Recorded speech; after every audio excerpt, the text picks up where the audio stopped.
So it's a well-known fact that you all pretty much know that I've never been a fan of the old 200, Sebring, Avenger, or even the older cars before that, the Dodge Stratus, the Chrysler series, stuff like that.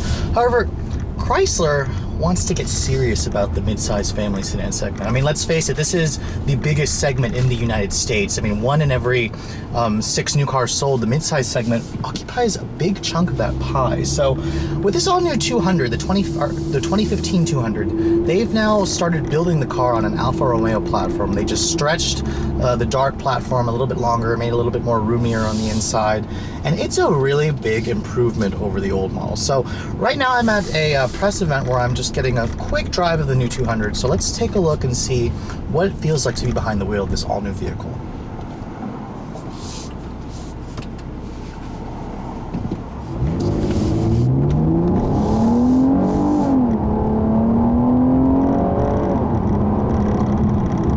So my initial impressions are quite positive. Now, this car actually comes in 4 trims. There's the base LX, Limited, S, and then C model. I'm driving the S model. Now, this is supposed to be the sport-oriented trim, and it does have the 3.6-liter Pentastar V6. But before I get into the powertrains, let's talk about the styling a little bit.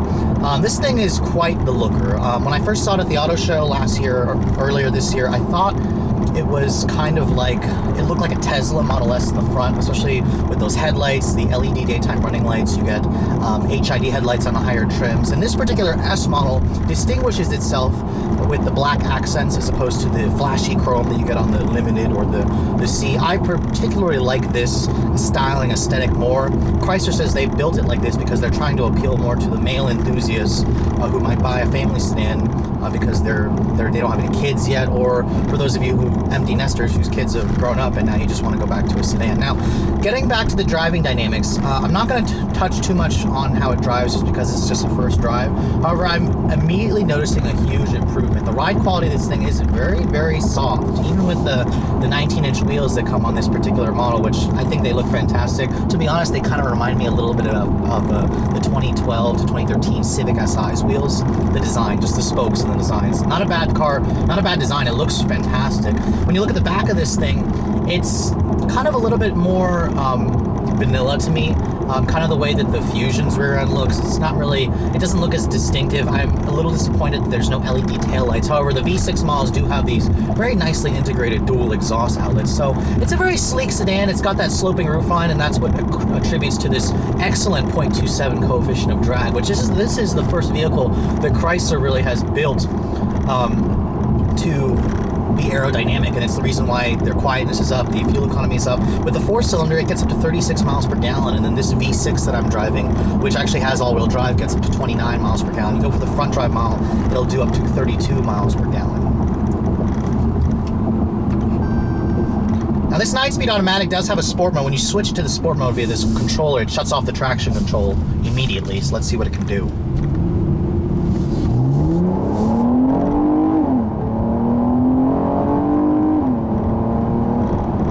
Now, the 9-speed transmission in this thing is a class first. No other mid-sized family sedan has a 9-speed auto, and it's standard on every model, including the 2.4-liter 4 and the 3.6-liter V6. Now, this all-wheel drive model actually is designed to be more of the sport option. It's not just designed to give you all-weather traction. Chrysler says it'll divert up to 60% of the power to the back.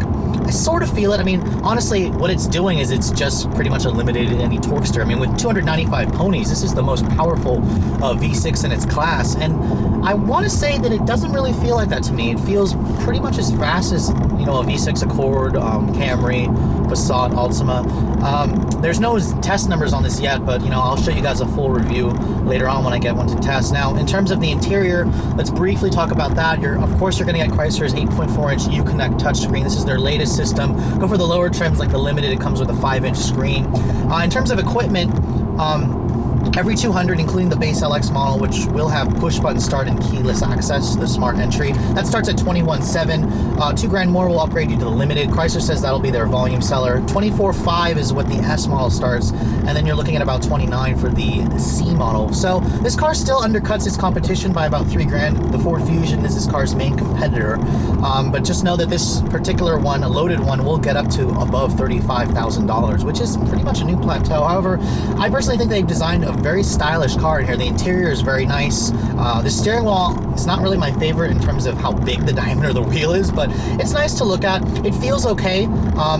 It's electric power steering. It's pretty light. It does weight up a little bit when you get up at higher speeds. Overall, the driving dynamics are much improved, but this is still just a quick drive, so stay tuned for my full review when I get one to test, where I'll touch base more on how the technology works in here. There's lots of new driver assistance aid features in this car that you can get, such as lane keeping assist, adaptive cruise control, lane departure warning, stuff like that. But hope you guys have enjoyed my quick overview of the Chrysler 200 sedan, mid-size family sedan. Be sure to stay tuned for my full in-depth review of this car later on when I get one to test. Hope you guys have enjoyed. Thanks so much for watching. I'll catch you all later.